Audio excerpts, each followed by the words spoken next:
Hola, hola a todos. Bienvenidos a esta primera actividad de presentación de nuestro grupo de investigación-creación en estudios visuales e imágenes en movimiento, GEVI.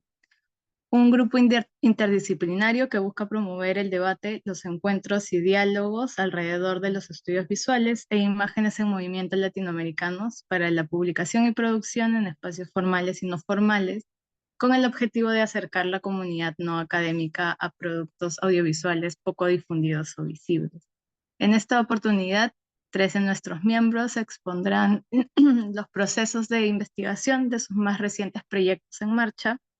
Presentaré rápidamente a cada una de ellas.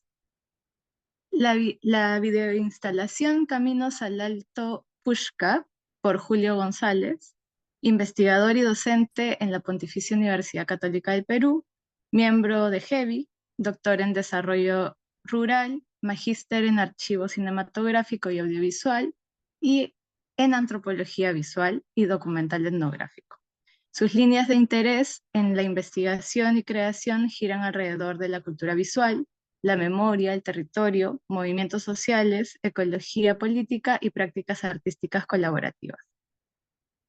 El film Hacia abajo por el agujero de conejo, por Paola Vela, docente, artista visual y cineasta, estudió grabado en la Facultad de Arte y Diseño PUC, donde ejerce la docencia como profesora asociada. Además, es magíster en antropología visual con concentración en cine documental de la misma universidad. Actualmente es doctoranda en el programa de Ciencia, Tecnología y Arte en la Escuela de Artes, Universidad Católica Portuguesa, Oporto, Portugal. Y el film Buenos días, Huiracocha, por Mauricio Godoy, cineasta e investigador creador de la PUC. Su trabajo se desarrolla en contextos interdisciplinarios y colaborativos, integrando áreas del audiovisual, la antropología y las artes escénicas. En su proceso de investigación-creación desarrolla aspectos tanto teóricos como prácticos, resaltando la experimentación con metodologías etnográficas y audiovisuales dentro de la antropología visual. Es coordinador de GEVI y miembro de la Red de Investigación sobre Documentales. Actualmente se encuentra en etapa de postproducción de su tercer largometraje, Buenos días, Wiracocha. Podemos empezar entonces, cada uno tiene 10 minutos de exposición para finalmente cerrar con un pequeño diálogo. Los asistentes, por favor, si tienen alguna pregunta, ¿no? Pueden dejarla en el chat, en el chat y yo las leeré hacia el final. Comenzamos con Julio. Ujú. Va, buenos días, gracias por conectarse pues a esta hora tan temprano y pues con las ganas de querer escuchar un poco lo que venimos a compartir, que es un primer acercamiento a avances, ¿no? De procesos de investigación que estamos llevando a cabo y pues vamos a darle acá el tiempo, 10 minutitos, voy a compartir un pequeño PPT para ir como ayudándome en la narración de este proceso, que son los avances de una videoinstalación que se llama Caminos al Alto Pushca, que es una videoinstalación que nace, ¿no? A partir de un acercamiento territorial a la región de Ancash, precisamente al callejón de Conchucos, ¿no? Donde está ubicado el río Pushca y la zona alta de la cuenca del río Pushca, ¿no? Que es una zona que tiene una historia de organización campesina que quedó ahí un poco relegada, ¿no? En el sentido de los acontecimientos históricos que pasaron en este territorio en la década de los 80, ¿no? Que voy a ir narrando un poco más adelante. Esta indagación hacia la videoinstalación nace a partir de un proyecto conjunto que estuvimos realizando entre el 2022 y agosto de este año, que era Organización Política y Cultura Visual en el Perú, Autorrepresentación, Subjetividades y Luchas Políticas, ¿no? Nos juntamos un grupo de compañeros a poder como indagar alrededor de 4 universos de acervos documentales visuales, ¿no? Para poder profundizar sobre algunas inquietudes. Uno de ellos fue un acercamiento a la lógica de lo que produjo alrededor del Cinamos, el Centro de Divulgación de Historia Popular, las rondas campesinas de Chota y lo que fuera pues la comunidad autogestionaria para el desarrollo integral del Alto Pushca, que fue la línea de investigación que yo estuve ahí profundizando, ¿no? En esto estuvimos participando con Mauricio Godoy, el compañero Mijael Vitrovic y Sandra Rodríguez, ¿no? De esa primera incursión salieron unas derivas, las derivas de entender, tratar de comprender qué mismo fue la comunidad autogestionaria para el desarrollo integral del Alto Pushca y qué relación tenían con esta organización que era la Cooperación Médico-Social Holanda, ¿no? Entonces, una primera investigación que nos introdujo al campo de la década de los 80, al campo pues de un momento de convulsión social, pero también de mucha solidaridad incursión de distintos actores solidarios, la cooperación internacional, grupos políticos y pues toda la efervescencia del contexto, ¿no? Y pues ahí tratando de entender ese mapa de actores que estaban pues aconteciendo y que estaban produciendo un campo de sentido alterno a la narrativa pues del momento que estaba centrado pues en el inicio, ¿no? De lo que sería la época de la violencia política en el país, ¿no? Un poco retomando pues estos sentidos de la autogestión que ya una década anterior había ocurrido en Lima, en Villa El Salvador, puntualmente con el surgimiento de lo que fue la CUAVES, ¿no? La Comunidad Urbana Autogestionaria de Villa El Salvador, que sentó algunos precedentes pues para que ahí empiecen a emerger iniciativas que abracen esta idea de la autogestión y pues que estuvo ahí muy metida en ese tiempo y que parece que 30, 40 años después, frente a las distintas crisis que estamos viviendo, regresa la autogestión, la autonomía como horizontes posibles de imaginación sociológica, ¿no? Para poder ahí entender las tramas sociales que estamos pues tratando de sacar adelante frente a este contexto pues de múltiples crisis que asistimos, ¿no? Estas derivas llevaron a tener un acercamiento de poder intervenir de manera creativa las imágenes y los artefactos visuales que se recuperaron durante la investigación, poder fomentar algún nivel de procesos de participación y colaboración con comunidades, organizaciones y las familias que son las custodias de estos acervos y por otro lado empezar a reflexionar nuevamente a partir de la producción de artefactos visuales y de memoria las dimensiones de la autogestión, la identidad, la memoria, ¿no? Y provocar ahí algún tipo de polifonía a partir de la producción audiovisual y la creación, pues, de estos repertorios de visualidades que están ahí disputando algún nivel de sentido, ¿no? Se pensó en un primer inicio, ¿no? Cuando empezamos a diseñar este segundo momento de la investigación que dejó la etapa pues más académica y entró a la etapa creativa de pensar una videoinstalación, un tríptico audiovisual que tenga tres pantallas expandidas y una cuestión pues de salir de la caja oscura, de la proyección pues teátrica, el monocanal y tratar de jugar un poco ahí para a partir de la intervención lumínica en el espacio, poder como tener premisas también en el montaje, en la edición, ¿no? Y cómo empezar a jugar ahí. Todo esto empezó a cambiar, ¿no? Este primer proceso de montaje de la videocreación de este tríptico audiovisual multicanal, pues el mismo proceso lo fue transformando y eso es lo rico de indagar, investigar y crear, porque entendemos pues que no estamos yendo a tratar de concretar hipótesis o objetivos concretos, sino también a desarrollar un nivel de sensibilidades, un reparto sensible, producir dimensiones estéticas que pues van alimentándose de los diálogos, ¿no? Y de esas intermitencias y que a veces la idea inicial pues nunca termina siendo lo que estaba en el papel, en el documento, para que se presenta para alguna beca, que se presenta para alguna ayuda, apoyo, pues nunca termina estando tal cual, sino tiene esas transformaciones, esas bonitas mutaciones, ¿no? Entonces, presentarles un poco, pues, los insumos que fueron ahí alimentando la, la efervescencia de la Eucadiap fue acercarse primero a la dimensión de los estatutos, un primer acercamiento documental a ver cuáles habían sido los acuerdos, los consensos, los diálogos, las disputas que querían poner en agenda estos actores sociales que estaban pues emprendiendo un proceso de organización, entendiendo que todo documento tiene omisiones, todo documento tiene pues sus silencios y que ese documento no nos dice la totalidad de las contradicciones y los diálogos y las conversaciones, ¿no? Sino que son resultado de procesos, ¿no?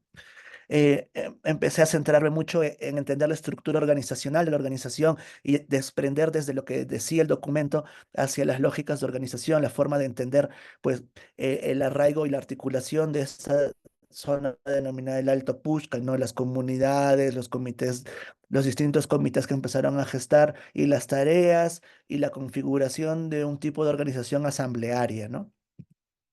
Eso me llevó a prestar atención por mi formación y mi interés mucho en seguir abrazando procesos de comunicación popular, la producción de cuadernos, ¿no? Los cuadernos de formación, de autogestión política.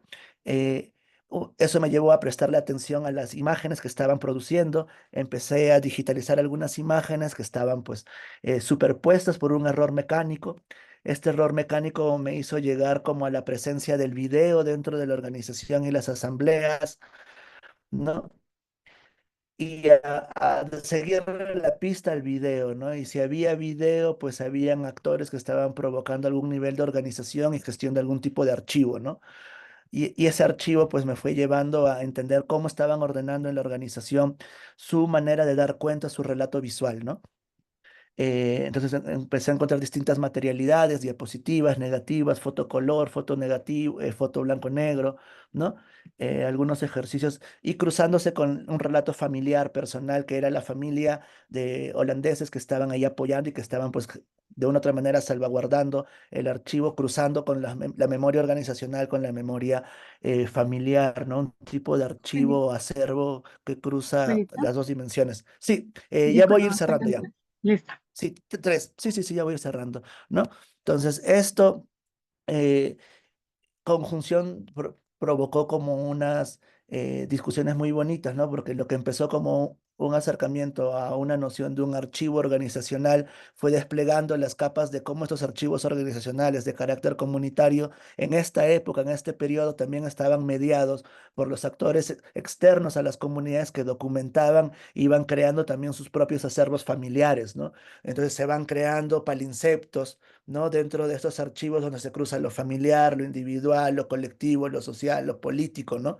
Entonces ahí empezó a armarse toda una trama de reflexiones que pues empezaron a salir no en la revisión documental, sino propiamente en el proceso archivístico, ¿no? En la tarea de empezar a identificar los distintos materiales, los distintos soportes, trabajar con toda la diversidad, pues, de cosas que habían y empezar los procesos de digitalización, ¿no? Digitalización de soportes magnéticos, de video 8, de VHS y empezar a encontrar las fuentes de donde habían salido los documentos y empezar a expandir la narrativa que contenía el documento hacia las discusiones que habían logrado que esos estatutos, que esos manuales hubieran ocurrido, ¿no? Información que estaba pues desbordando el acercamiento de la fuente documental y cómo el audiovisual, las fuentes históricas contenidas en los soportes audiovisuales desbordan de una u otra manera lo contenido en lo editorializado en un documento escrito, ¿no? Entonces, y eso llevó a pensar las formas de catalogar estas imágenes, porque habíamos catalogado documentos, pero el catalogar imágenes en movimiento, el catalogar asambleas, reuniones, festividades, música, necesitamos emprender un nuevo proceso de catalogación más en clave y en cruce, pues con las dimensiones audiovisuales, ¿no? Y durante este proceso empezó un nuevo momento de encontrar más material, ¿no? Empezamos con un material y empieza a abrirse una bola de nieve de memoria que empieza a decir, ah, pero acá hay otra maleta más, acá hay otro insumo más.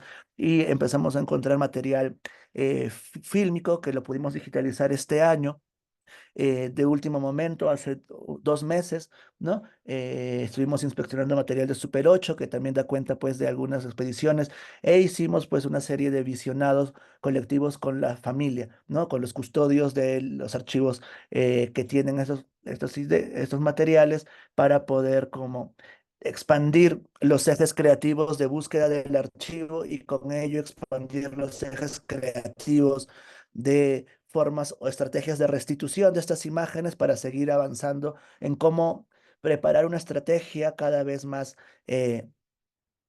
pensada para que estas imágenes regresen a esos distintos actores que están, ¿no? Entonces, esa fue una expansión que fue el resultado de una residencia que hicimos durante este proceso, ¿no? Ahora en julio de este año. Hicimos una residencia creativa a partir de todos estos insumos para poder como entablar la ruta de regreso de estas imágenes que han estado durante 30 años en Ecuador y pues que la idea es ver qué nivel de incidencia o de vinculación se puede construir hoy en día, ¿no? Y nos salieron nuevas derivas, las derivas de pensar los archivos pendientes y la deriva más clara que salió y que le dio una pausa al proceso de esa videoinstalación, que ahora la preocupación está en cómo pensar estrategias de restitución de las imágenes. ¿Cómo regresan estas imágenes? ¿Cuáles son las dimensiones éticas y políticas del regreso de las imágenes cuando hay tantas capas cubiertas acá, ¿no? Esto provocó que la familia holandesa revisara otros archivos en casas de familiares cuando tuvieron que irse en una especie de desplazamiento forzado por una incursión armada de Sendero y pues encontraron los manuscritos de donde salen los documentos, ¿no? Entonces vamos encontrando una serie de fragmentos que van completando y ensanchando la narrativa y acercándonos a la documentación, el intercambio y la comunicación, ¿no?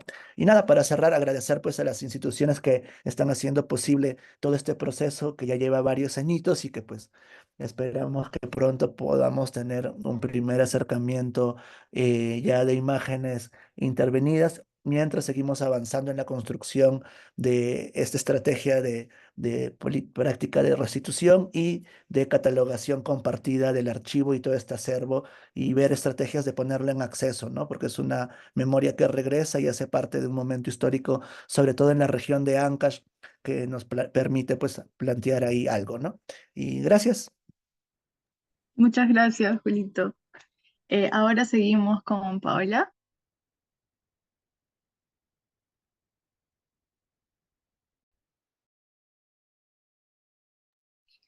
¿Qué tal? ¿Qué tal? Buenos días a todos. Voy a compartir eh, uy, aquí está. ¿Qué es esto? ¿Qué tal? Buenos días a todos. ¿Se me escucha bien? ¿Sí? Yo he preparado un texto, lo voy a ir revisando, leyendo mientras voy presentando algunos esquemas y también va a ir corriendo o van a ir corriendo algunas escenas del proyecto. Primero agradecer a Mauricio, ¿no? Y a Julito por estar acá y también a todas las personas que han venido y están presentes y a Fernando obviamente también, ¿no? Y a todas las personas interesadas, que veo que en la sala hay bastante gente interesada en escuchar sobre los proyectos. Bueno, en esta ponencia voy a comentar los antecedentes del proyecto que estoy realizando actualmente, cómo surgió la idea, cuál empezó a ser el propósito, los primeros pasos metodológicos, y además voy a mostrar algunas imágenes que aún están en un proceso crudo, en un primer, vamos a decir así, un inicio de esta parte de la edición, digamos, ¿no? Entonces empiezo. A ver, en el proceso de desarrollo como cineasta, artista y como todos los que hemos pasado por la maestría en antropología visual PUC, me encontré con el ensayo de Hal Foster, el artista como etnógrafo, que encontró inspiración en el autor como producción de Walter Benjamin. Y me interesé en los puntos focales sobre la política de la alteridad y cómo las instituciones de arte tienden a favorecer las definiciones excluyentes de arte, artista, comunidad e identidad. Esto abrió preguntas sobre cómo reflexionar desde el cine como un espacio para desarrollar proyectos que registren la capacidad emancipatoria de mis pares, es decir, de otros artistas. Así, las imágenes en movimiento me animaron a preguntar cómo puedo representar a otros artistas, qué implica el estatus de ser artista, cómo puedo representar nuevas formas de ver a una emancipación individual y o colectiva por parte de los artistas. Es posible elegir los márgenes como un sitio de resistencia para redefinir formas de representación sobre el trabajo del artista. Y desde mi propia práctica, ¿qué papel juego yo como artista en este esfuerzo? Luego de dirigir una serie de proyectos audiovisuales, entre ellos el mediometraje Rutinas del 2017, que aborda el tema del hábitus de enseñanza de 3 profesores artistas dentro del mundo académico local, y el cortometraje Fragmentos potenciales de obras para desplegar fractal y cíclicamente del 2019, que aborda el proceso creativo inicial de un artista de media carrera dentro de una residencia artística holandesa, la Jan van Eyck Academy. En el año 2022 surgió el interés por indagar qué era lo que estaba sucediendo en el ámbito laboral con los egresados recientes de las escuelas o facultades de bellas artes locales, un tema prácticamente tabú en el medio. Así me aproximé a un par de ellos para unas primeras conversaciones, pero poco a poco este interés se fue trasladando a un grupo mucho más específico, el de jóvenes mujeres artistas. Así surge el proyecto fílmico Hacia abajo por el agujero del conejo, que tiene como fin producir un largometraje construido desde la interrelación entre las porosidades del cine documental, el etnográfico, el experimental y el videoarte. Su propósito es partir del análisis de las condiciones de trabajo de artistas mujeres de no más de 5 años de egresadas de carreras de artes plásticas, pintura, escultura y o grabado, provenientes de instituciones educativas locales desde su posición como sujetos laborales. El título de este proyecto de investigación-creación proviene de la expresión en inglés Down the Rabbit Hole, que traducida al español sería hacia abajo por el agujero o por la madriguera del conejo. Este término es acuñado por Lewis Carroll en el cuento Alicia en el País de las Maravillas, cuando describe cómo la protagonista, por seguir un conejo blanco, cae por un profundo agujero que la lleva al País de las Maravillas. El uso de esta expresión es usual en el mundo de los negocios, refiriéndose a los momentos en los que tu atención se distrae y desapareces del mundo, hasta que después de un largo tiempo tienes la conciencia de que has caído y decides escalar poco a poco para salir del bache. Así las artistas como Alicia caen en un agujero por seguir un conejo blanco, que podría ser una metáfora del mundo del arte local, y muchas de estas desaparecen en el camino, pero otras se vuelven conscientes de su posición para luego salir de este agujero y continuar con sus ambiciones y desarrollo profesionales que no necesariamente terminan siendo negociados dentro del mundo del arte local. La investigación quiere presentar reflexiones sobre las implicancias de cómo el modelo económico neoliberal influye decisivamente en la construcción de la imagen de artistas mujeres como sujeto trabajador emprendedor en un contexto de precarización del trabajo artístico y en general del trabajo. De manera tal que el artista como sujeto laboral y su producción muchas veces se ve diluida en una categoría amplia y difusa llamada trabajo creativo. Aquí se generan no solo tensiones entre lo que el artista quiere producir y lo que el público quiere recibir a través del mercado, sino también en cómo su producción puede terminar siendo mediada y moldeada por las políticas de las instituciones privadas o estatales del arte local que determinan los códigos de producción de obras como commodities y por lo tanto generan gustos, valores, etcétera, en el ámbito del arte o de las bellas artes o de las artes visuales, de poco acceso a diversos grupos sociales, ya sea por cuestiones de clase, raza, género, capital social, etc. No sé por qué, aquí está.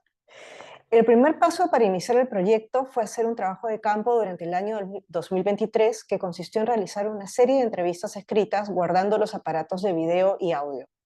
Esto sirvió como un mapeo de testimonios que dieron idea general de este grupo específico de mujeres en cuanto a sus intereses y a las problemáticas que encontraban al terminar sus estudios, y cómo había sido la transición entre dejar la universidad o la institución artística e incorporarse o no a espacios laborales, y si eso era compatible con el desarrollo de sus prácticas artísticas. Esto ha tenido como fin tener suficiente información para generar un guión o un primer guión que permitiera ir construyendo la voz de la protagonista de la película.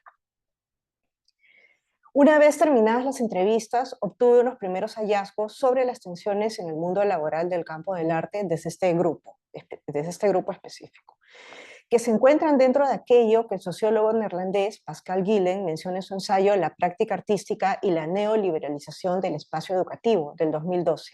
El autor parte de cómo las y los artistas pueden construir relaciones, interacciones entre teoría y práctica, es decir, desarrollar sus carreras profesionales desde 4 espacios por los cuales se movilizan de manera alterna durante sus vidas profesionales: el espacio doméstico, el espacio comunal, el mercado y el espacio civil. Para Gillen, el espacio doméstico es el lugar donde las y los artistas se crían y educan desde la intimidad. Aquí sus padres les ofrecen una atmósfera familiar de interacción con obras de arte o reproducciones, libros, etcétera, para reflexionar sobre arte y sociedad sin buscar justificaciones, desde la tranquilidad y concentración con un tiempo distendido. A ellos se suman los amigos íntimos frente a los cuales los artistas tienen las agallas para mostrar su creatividad. Pero este espacio no necesariamente tiene que ser un hogar, también se puede experimentar la concentración necesaria para la teoría en otros lugares como museos, bibliotecas o incluso espacios hacinados como el transporte público. En estos ámbitos, el artista o la artista adquiere y va construyendo su conocimiento. En cambio, en el espacio comunal, las interacciones sociales se enfocan en la personalidad completa del artista y en los encuentros cara a cara. No solo importa si el artista es bueno o no, sino también se observa su carácter, sus habilidades comunicativas y en muchos casos su aspecto, su color, su olor, su forma de hablar, moverse. Algo parecido a aquello que Pierre Bourdieu mencionaba en su libro La distinción. Aquí las relaciones son temporales, pero este espacio permite que las obras artísticas vayan madurando y que se obtenga ese nivel llamado profesional. Tanto en el espacio doméstico como en el espacio comunal, el artista no se enfrenta ni a un público crítico ni a las leyes del mercado. Más bien son espacios para el ensayo, el error o la experimentación. El tercer espacio es el del mercado, donde el principio central es el libre mercado y la competencia. Aquí cualquier bien creativo puede intercambiarse desde una transacción económica. Este espacio permite al artista ganarse la vida. Aquí la teoría puede adquirir la categoría de marketing y su uso sirve para mantener una posición distinguida. Aquí la práctica, que implica el proceso de fabricación de la obra, tiene un valor, pero no es el más importante. El producto solo interesa cuando está acabado y listo para ser vendido. Por último está el espacio civil, donde las obras se exponen y legitiman ante un público a través de la argumentación teórica que puede ser tanto sólido como superflua. Porque un individuo que defiende un caso en el espacio civil también se trasciende a sí mismo. En este espacio se genera una base social desde la teoría y también la práctica con el fin de propiciar la crítica, el debate, las evaluaciones y discusiones públicas y políticas, vinculándose muchas veces con agentes como políticos o empresarios que estén interesados en arte. Aquí la teoría se vuelve un bien público y este es dominado por los ámbitos comerciales como las galerías, ferias de arte o medios de comunicación, es decir, las instituciones que dan valor monetario a las ideas y a los productos acabados para su legitimación pública. Paola, nos quedan 3. Sí, ya, voy avanzando lo más rápido posible. A ver. Bueno, esto es digamos, la estructura del proyecto, pero voy avanzando acá con el texto. Las artistas participantes en las entrevistas de esta investigación comentaron sus vicisitudes, inquietudes, frustraciones, alegrías, esperanzas en el tránsito desde los espacios domésticos y comunales hacia los espacios referidos al mercado y al espacio civil. Esto sirvió para empezar a ir definiendo un monólogo a modo de testimonio, es decir, darle forma a la voz de la protagonista de la película y a la par encontrar la historia posible de la misma, donde un artista joven pasa por una serie de dificultades y logros durante los primeros años de su carrera.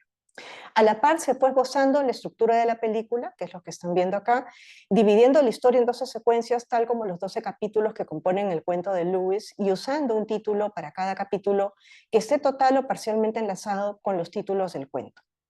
Se ha pensado, otra cosa, creo que al modo de disclaimer, ¿no? Cabe aclarar que la película no es una interpretación fiel del cuento, sino que toma como referente la expresión down the rabbit hole, como el inicio de este viaje sin sentido que sucede en el cuento, pero que se traslada los intereses al contexto y al sentido de la investigación, desde situaciones o desde las situaciones con o sin sentido del grupo humano indagado.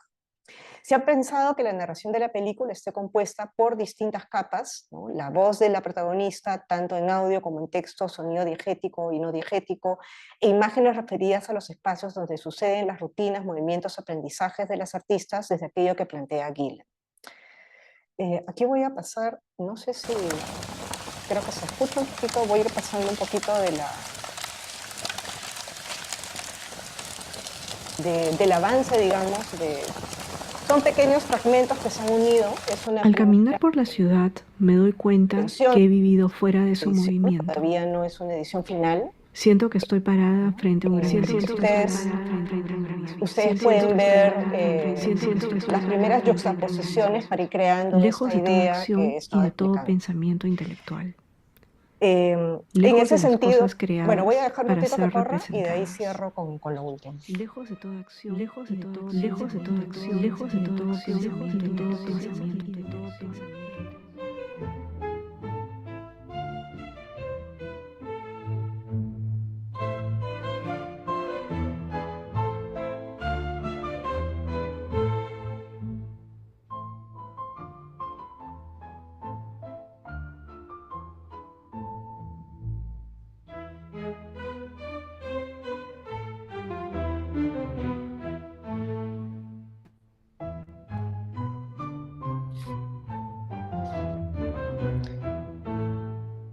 No sé, perdón, cómo manejar para bajar un poquito el volumen de esto. Lo dejo ahí nomás y voy a terminar con el texto. En ese sentido, durante este año se ha realizado una serie de rodajes de diversos espacios en la ciudad de Lima, junto con Kente Aguirre, asistente de investigación y camarógrafo de la película. Hasta el día de hoy se han rodado en los espacios públicos y privados imágenes varias, y en estos momentos hay un proceso de edición en marcha donde la protagonista va narrando diversas situaciones desde la deriva por estos lugares. En el monólogo reflexiona sobre si permanecer en el espacio del mercado y en el espacio civil, si su obra acabará dentro de un status quo que no va a desarrollarse más y que simplemente tendrá que hacer variaciones del mismo concepto para mantenerse en el mercado. También entiende que el espacio doméstico y comunal le ofrecen un desarrollo mayor, pero a la vez no quiere quedar entrampada en ellos. Si solo se queda en el primero, su arte se puede limitar a una satisfacción privada, y si solo se queda en el segundo, puede perderse en discusiones interminables sobre arte sin propósitos creativos tangibles.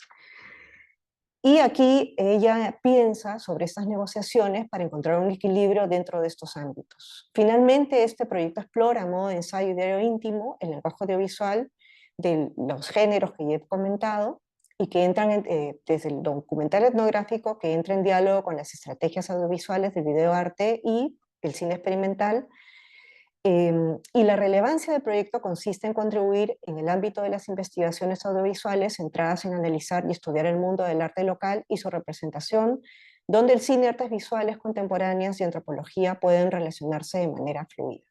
No sé si todavía alcanza el tiempo para presentar un cachito más del extracto. Tú me dices, Fernanda, si no ya lo dejo ahí. Sí, estamos con el tiempo. Ya, sí. Perfecto, entonces lo dejo de compartir. Gracias. Listo, gracias a ti. Muchas gracias, Paula. Seguimos con Mauricio. Vale. Buenos días a todos y todas. Eh, ¿Sí se me escucha, no? Sí, vale. Voy a compartir la pantalla. Estamos. Bueno, agradecerles a todos y todas por estar presentes, acompañándonos en esta primera actividad del grupo Heavy que estamos haciendo a través de la universidad. Yo vengo a compartirles la experiencia con el proyecto largometraje Buenos Días, Wiracocha. El proceso de realización que ha sido posible gracias a las productoras acá mencionadas y al apoyo económico del Ministerio de Cultura, gracias a un fondo de DAFO y también a 2 fondos del FAI, de la Universidad Católica, el apoyo de la Facultad de Ciencias y Artes de la Comunicación y de la maestría en Antropología Visual. Yo he hecho ya algunas presentaciones, es más, he escrito algún texto con Sara Guerrero sobre el proceso de investigación y videolicitación y acá vengo a compartir algo nuevo, ¿no? El tema de la puesta en escena, de la dramatización que hemos realizado dentro del film, ¿no? Entonces hago un pequeño resumen de qué es lo que detona la película y cómo vamos a llegar a la puesta en escena, a la dramatización, ¿no? Este proyecto surge en el año 2019 cuando aparece una película llamada Agripino, realizada por un director sueco en el año 71 y que da cuenta de la lucha social de un grupo de comuneros, de una comunidad liderada por este líder agripino, que pertenecen a la región de Paucartambo, específicamente a la comunidad de Churo. El director viene a Lima, nosotros lo recibimos, pero no puede ir a la comunidad a devolver la película. La película no se había visto en 45 años en la comunidad. Al no poder ir, nosotros realizamos un viaje de devolución de la película en julio del 2019 y la experiencia fue muy potente para los que pudimos estar ahí. Viajé junto a Marco Panatonic y un detonante para mí para que se iniciara este proyecto fue que muchos de los asistentes, de los comuneros, sacaron sus celulares, niños sacaron sus celulares, sus smartphones y comenzaron a grabar la pantalla, ¿no? Inmediatamente uno siente, ¿no? Que ahí había algo estaba pasando, ¿no? Y algo que había que recomenzar a registrar, ¿no? Entonces, a partir de ese detonante es que surge la idea de hacer una nueva película. Para eso nos demoramos un año, ¿eh? Comenzamos a hacer algunos viajes, ¿no? Y fue gestándose esta nueva película en donde la idea era devolver, la película trataba de devolver las imágenes que se registraron hace 50 años en épocas de convulsión político-social, de la lucha de los campesinos, de la lucha por la tierra, de la reforma agraria, y nosotros reflexionar qué habían pasado en esos 50 años con la gente de la comunidad y hacer una nueva película, ¿no? Así es que surge esta estructura, orgánicamente, no era algo que se tenía pensado desde el inicio, ¿no? Comienza un proceso de investigación, en el 2020 ganamos un fondo primero de DAFO, del Ministerio de Cultura, y entonces ya podemos, el equipo va creciendo poco a poco, ¿no? Comenzamos en un trabajo de campo ya con presupuesto, ¿no? Porque al inicio era autofinanciado, y en esas fases comenzamos a registrar y a interactuar con las personas en las comunidades y ver a partir de ese encuentro qué sucedía, ¿no? Eh, y cómo se iba transformando la película, porque al inicio había una propuesta determinada, con un guión determinado, que como parte del proceso llegamos a esta dramatización, que es un poco lo que vamos a desarrollar, ¿no? Como parte del proceso, planteamos una metodología de trabajo que también fue muy intuitiva y fue un poco sobre la marcha, conforme íbamos avanzando, sacábamos herramientas del conocimiento académico con el que contamos para decir, ok, del método de la implosión de Damit, esto funciona para trabajar esto. Trabajar la idea de guión a partir de lo que plantea Panizza, ¿no? La etnografía sensorial de Sarah Pink, la fotoelicitación de Krebs, ¿no? Y la dramatización de Céspedes. Entonces, como que sacábamos, nos robábamos, nos inspirábamos en estas metodologías y construíamos una propia, ¿no? Eh, entonces, me voy a centrar en la fotoelicitación y la dramatización, que están, quizás son los que puedo conectar de manera más directa. Como les digo, fotoelicitación, ya hemos escrito un texto al respecto, que al que desee después se le puede compartir. Todo surge así. En el segundo viaje, bueno, en el primer viaje nos damos cuenta de la necesidad de la imagen, ¿no? De lo potente de la imagen, del registro, y que las personas no contaban con imágenes de sus familiares.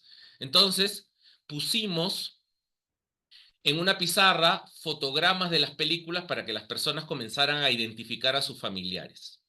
Y al comenzar a identificar a sus familiares, comenzaron a aparecer historias.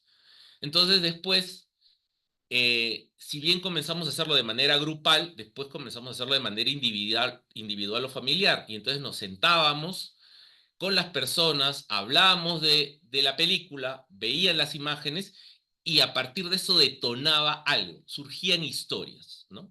Pero yo tengo particularmente a partir de mi proceso de creación como cineasta, como investigador y como docente, todo un debate, un cuestionamiento sobre la potencia del testimonio. Es decir, el testimonio cuando surge en los años 60 tiene una necesidad y una realidad muy palpante. Era darle por primera vez la voz a la otra persona, a la persona que no podía ser y que no había sido representada. Han pasado 60 años y ese testimonio no tiene la fuerza que tenía en los años 60. Entonces, yo consideraba que era importante que esas historias no quedaran solo en testimonio. Es decir, en el documental hay testimonios, hay. Pero también ciertas historias, plantearlas como si fueran pequeñas secuencias de ficción. Entonces comenzamos un proceso de dramatización, ¿no? Que tienen estas etapas, ¿no? Una revisión filmográfica de los documentales y películas de ficción de la época. A partir de las historias que nos contaron, comenzamos a escribirlas en escenas, desarrollamos un storyboard, hicimos un casting, hicimos scouting, trabajamos vestuario y comenzamos un trabajo de mesa para hacer la puesta en escena. Entonces, lo que tenemos acá es una selección de las películas que utilizamos, ¿no? Que devolvimos a la comunidad. El detonante fue Agripino, pero después encontramos otras películas como Runancaico, El enemigo principal, Kunturwachana. A partir de esas historias llegamos a escribir un guión y en el guión combinábamos escenas que habíamos grabado los viajes pasados, es decir, las escenas ya grabadas, yo podía transcribir lo que ya teníamos, ¿no?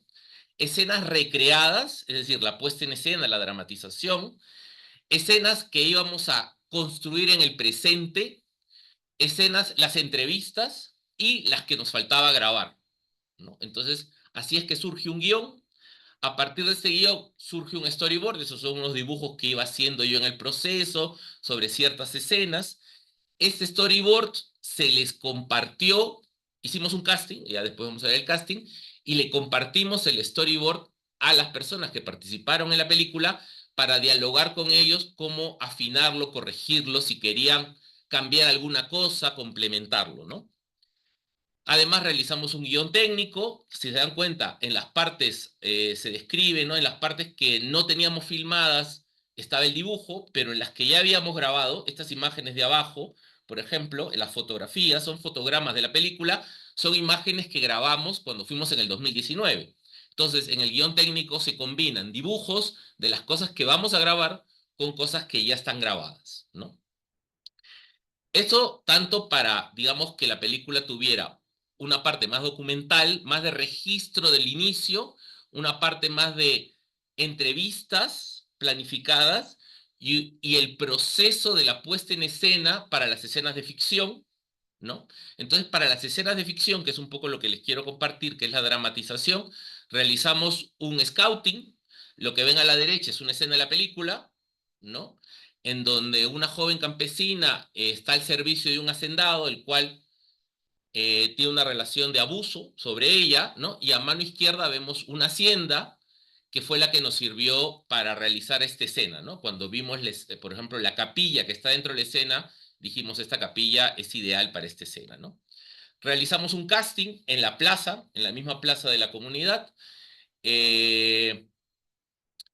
Acá está Julián. Después junto a Maru, que fue el director de arte, estuvimos trabajando la idea del vestuario, ¿no? Es decir, tratamos de que sea lo más realista la zona. Entonces acá también utilizamos las películas de la época, veíamos qué películas, cómo salían aparecidos los hacendados, y en general todas las personas que participaron en la ficción.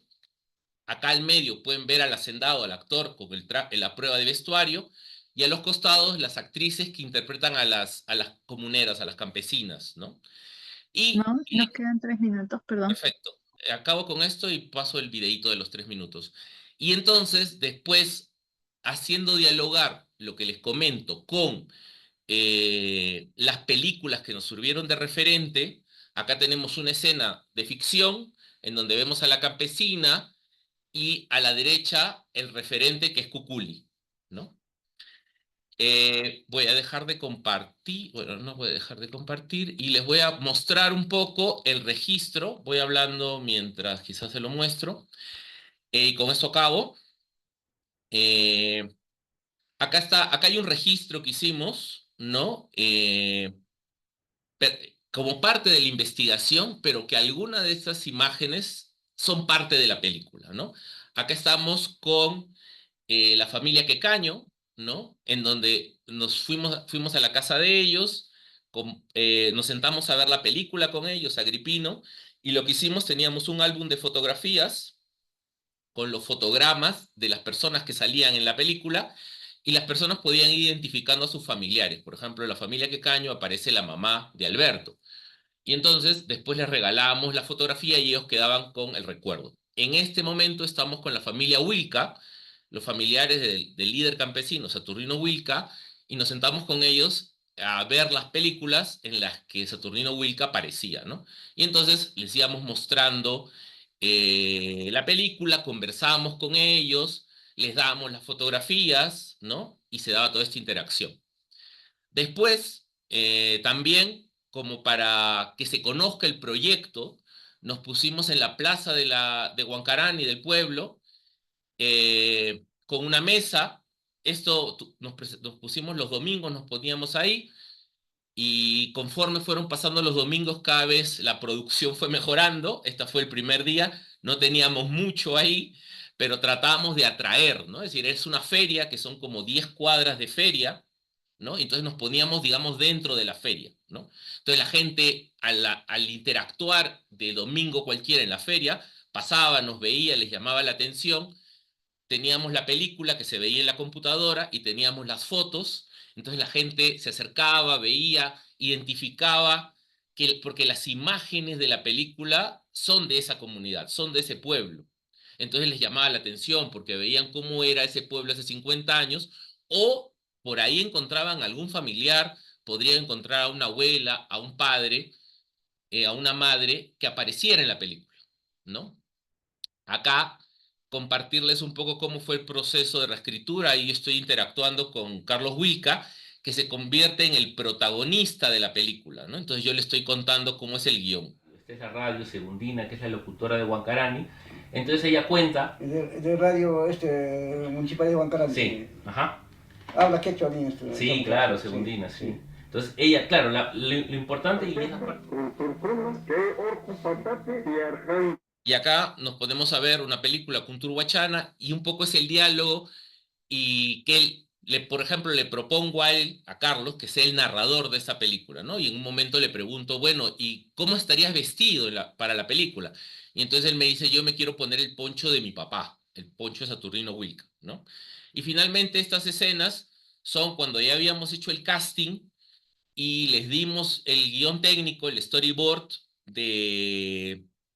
del proyecto, ¿no? Y entonces ellos comenzaban a dialogar, y ahí entonces Fernanda, que es la asistente de dirección, porque yo no pude estar ahí, comenzó a dialogar con ellos y les proponía, ¿no? Oye, ¿y acá qué te parece? ¿Qué podríamos cambiar? ¿Qué le podríamos sumar? Y algunas de las escenas que terminaron estando en la película se dieron precisamente por esta interacción con los actores y actrices, ¿no? Bueno, con eso termino. Muchas gracias. Muchas gracias. Muchas gracias. A ver, nada, primero como enfatizar, ¿no? Que el compartir sobre los procesos de investigación que terminan generando proyectos creativos es muy importante, ¿no? Usualmente se discute más acerca de el final del proyecto, ¿no? Pero no hay muchos espacios en donde compartimos procesos y eso nos parece importante como grupo, ¿no? Una de las cosas que me gustaría como lanzar para discutir, y luego hay una pregunta en específico para Paola, que creo que se relacionan, es que en los tres proyectos existe una, digamos, una participación, ¿no? Desde de los actores que se representan o se observan en cada uno de sus proyectos. Y bueno, mi pregunta sería, ¿cómo se negocia esa participación en el producto visual final, ¿no? Eh, ¿Cómo se equilibra esa visión del artista, de usted, artistas e investigadores, ¿no? Con las perspectivas que les puedan dar con las personas con las que han interactuado y que no solamente les han dado información, ¿no? Sino otras cosas, ideas, testimonios, etcétera, ¿no? Y la pregunta para Paola, ¿no? Para el proyecto de Paola, que quizás se conecta un poquito, bueno, es ¿qué clase de contacto había establecido con sus personajes? Si ya tenía claro quiénes iban a ser o tenía algunas entrevistas previas, ¿no? No sé quién quisiera comenzar a la discusión. Nos quedan solo unos pocos minutos igual. Yo puedo responder la pregunta que se refiere al proyecto que estoy haciendo. Bueno, cuando yo empecé a hacer estas aproximaciones, el contacto que tenía con las personas que dieron sus testimonios, la mayoría de ellas habían pasado por la Facultad de Arte, otra por otras facultades, por otras instituciones, y era gente que ya, eran chicas que ya conocía, ¿no? Ya tenía un contacto con algunas esa relación profesor o profesor-estudiante, ¿no? Se les contó sobre el proyecto, ¿no? El proyecto salió a la luz también porque es parte del programa de asignaciones por alto desempeño de profesores PUC, y luego el proyecto también ha recibido financiamiento del CAP Creación.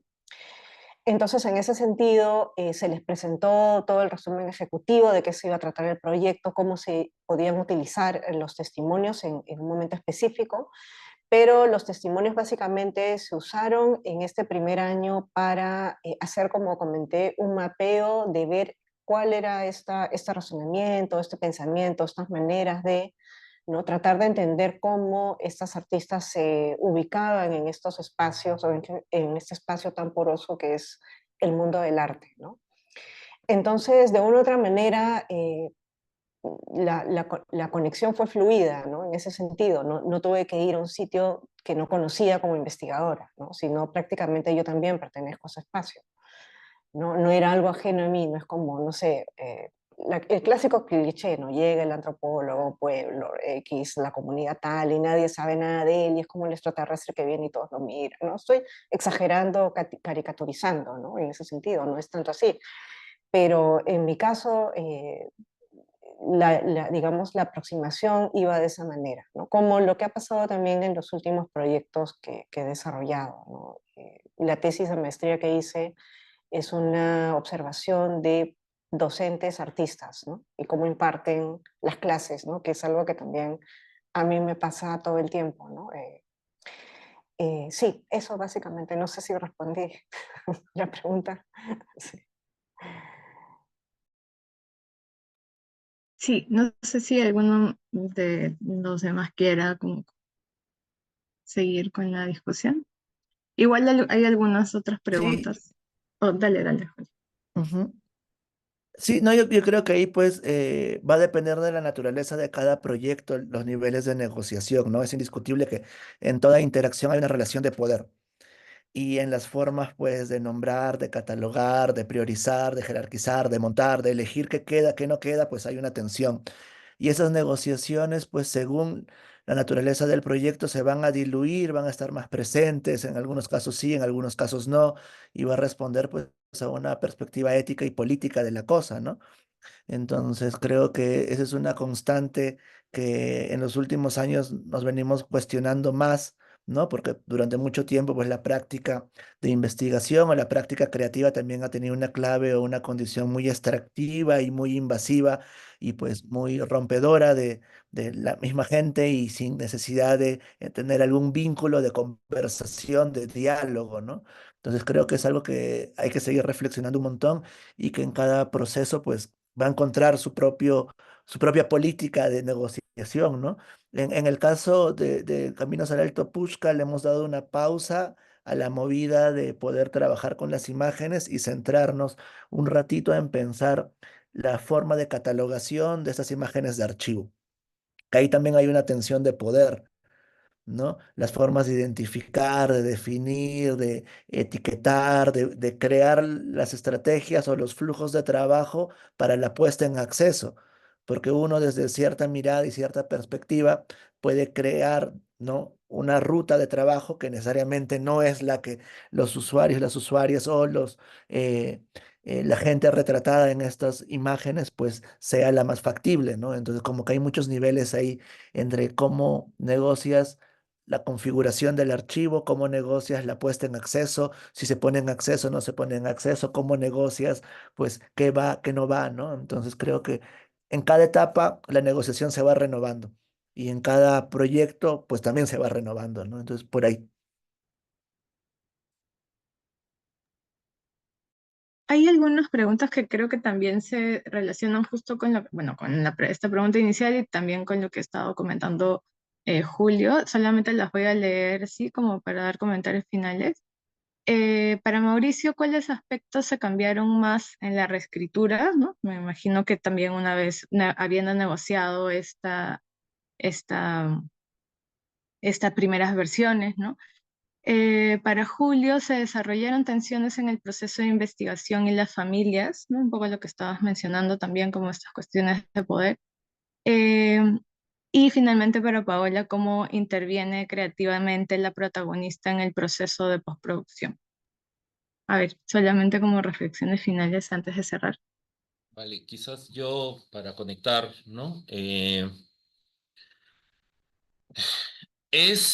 Para mí, quizás yo soy el que entro a una zona en la que yo estoy más alejado de esa realidad y en donde se da de una manera orgánica en el sentido de que yo no busqué necesariamente ir ahí. Apareció esa película en mi vida. Es más, algunos recordarán, algunas amistades, que cuando el director no podía regresar a la comunidad, algunos amistades me decían, ya, pero devuélvela tú. Y yo decía, yo no quiero ir, porque siento que es decir, es un compromiso, es una gran responsabilidad. Y es algo que yo he ido cargando de alguna manera durante mucho tiempo. Como parte de la película, un día estábamos en una fiesta y la locutora radial que nos apoyaba mucho y que fue clave para quizás convocar gente para la película, en un momento comenzó a decir, 50 años después, vuelven a hacer una película sobre Saturnino Wilca, participen de la película, van a hacer otra película aquí con usted. Entonces yo sentí una responsabilidad como que yo estoy cargando con una película que todo el mundo va a poner todas sus expectativas para la película. Y eso uno se da cuenta que, claro, está el tema de la comunidad y cómo entrar a una comunidad y cómo ser aceptado en una comunidad y que no te vean como el que es de una minera, que nos pasó, o el que es el hijo del hacendado que está volviendo para recuperar sus tierras, y cómo confío, ¿no? En esas personas que están llegando. Fue un proceso muy largo que tomó mucho tiempo y que ahora no hay tiempo de desarrollarlo, pero fue muy complejo, ¿no? Y ya específicamente, y entonces, claro, casi fue negociación individuo-individuo o familia-familia. Hay familias que decidieron participar, hay familias que no decidieron participar, ¿no? Entonces fue todo un proceso, pero ya específicamente a la pregunta, eh, hay una escena que está basada en algo que sucedió en donde el hacendado trae a una niña de 14 años a su servicio, al final esto es una historia real, ¿no? Que nos contaron. Al final ella acaba convirtiéndose en su mujer después de un tiempo, y cuando llega la reforma agraria, llegan los comuneros y los votan. Lo votan a él de la tierra y él se va con esta chica joven. que ya era una niña, pero era una chica joven, con un hijo, y después tiene una vida con ella, tienen hijos y todo. Entonces nosotros habíamos escrito el guión sobre eso, y cuando se los mostramos a las personas que iban a ser de los comuneros que votaban al hacendado, nos dijeron, ¿y si no se lleva a la chica? ¿Y si la rescatamos? Y que se vaya solo él. Y entonces dijimos, sí, ¿no? ¿Por qué no? Si ellos quieren. Entonces, que triunfar, ¿no? Es decir, el triunfo no es que se vaya sí, pero también que se quede ella con nosotros, ¿no? Por ejemplo, ese es un ejemplo de los cambios que se dieron, ¿no? Y sobre las tensiones, yo creo que en la comunidad, en el caso de la zona del Alto Pushca, ya había tensiones históricas interfamiliares después de los acontecimientos de la violencia política y la relación con lo que fuera el CADIAP, ¿no? Entonces, de los años finales de los 80 se arrastra pues esa dicotomía que ocurre en muchos espacios donde aconteció esta pues violencia en el país y que ha dejado fragmentos y fracturadas pues las relaciones y los vínculos comunitarios, ¿no? Eso por un lado. Por otro lado, los actores solidarios externos, ONGs nacionales, internacionales, también rotas por, como sabemos, pues en el campo de las izquierdas hay muchas disidencias y fracturas y cosas, y mucha pues convulsión y mucha tensión respecto a qué versión predomina frente a la otra. Y eso escala también al nivel de las familias, ¿no? Cada familia externa que tuvo que salir del espacio también tiene sus propias tensiones y sus versiones de, ¿no? Entonces es interesante cómo se van desplegando pues todas estas tensiones que ocurren en todas las capas de la vida social, ¿no? Desde lo comunitario, la articulación solidaria, lo familiar y lo interpersonal, ¿no? Y hoy por hoy, cuando hemos hecho algún ejercicio de volver a las comunidades, hay posiciones, ¿no? Antagónicas y concretas, ¿no? Entonces hay todo un tema ahí muy, muy interesante. Hace un par de años ya habíamos hecho una obra de teatro, ¿no? Que la volvimos a montar allá en las comunidades y también fue como todo un proceso muy interesante, que no he compartido eso ahora porque estaba centrado en otro momento de la investigación, pero sí, la atención siempre va a estar, ¿no? Y creo que frente a la atención hay que tener, pues, eso, ¿no? La apertura al diálogo, a la escucha, y pues no caer en cuestiones, pues, como únicas, ¿no? Y entender que la memoria es eso, ¿no? La memoria tiene todas esas cosas porosas, frágiles, contradictorias, ¿no? Y que no es una búsqueda de verdad, sino es una búsqueda de ampliar y crear diálogos para provocar pues una mejor convivencia al fin y al cabo, ¿no? Por ahí.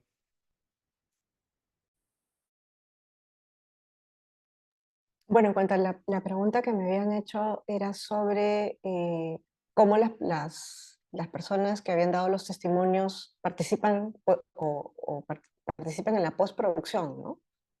¿No? Bueno, por ahora, que estamos en el proceso, en los inicios del proceso de edición, o bueno, hay un pequeño avance del proceso de edición. em, no hay una participación ahorita explícita, o sea, en el sentido que, digamos, como comenté, el trabajo de campo sirvió para hacer un mapeo y a partir de estos encuentros, de estos hallazgos, se encuentra la información que dieron las protagonistas, perdón, las personas entrevistadas, se creó ya un guión más ficticio, digamos, a partir de ello. No, no es que los testimonios tal cual van a aparecer en la película. Pero sin embargo, sí, una de las personas que fue entrevistada, una artista, ahora está trabajando unas animaciones para incluir dentro de la película, ¿no?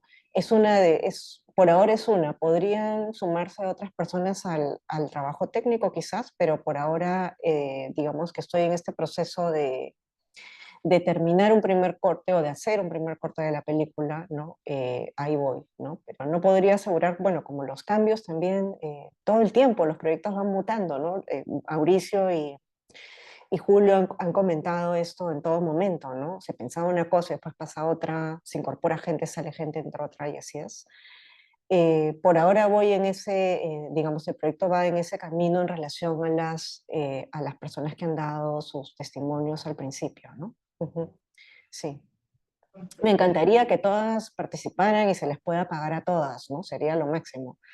Pero hasta siendo realista, quizás solo algunas puedan ser convocadas para hacer un trabajo técnico específico, no necesariamente todas, lo que sería lo más interesante porque finalmente también hacen una labor, ¿no? Dentro de en este caso, de un trabajo de investigación o un trabajo, ¿no? Como cualquier otro, ¿no? Que tiene que ver obviamente con el tema de la película. Ujú, ujú. Bien, muchas gracias igualmente a todos por asistir a esta mesa redonda de presentación de nuestro grupo de investigación. Y quería solamente para finalizar invitarles a nuestra siguiente actividad que lleva como título Eso es la recuperación del archivo fílmico del cinematógrafo de Barranco, que se llevará a cabo en el Z102 presencial el jueves 3 de octubre al mediodía. También les invitamos a que estén atentos a a nuestras redes, bueno, al Instagram, grupo.heavy, para que se puedan enterar de las próximas actividades. Y eso, nada, muchas gracias a todos. Ya nos vemos. Gracias. Ah, Gracias. mm, gracias. Gracias, Hasta nos luego. vemos. Chao. Chao.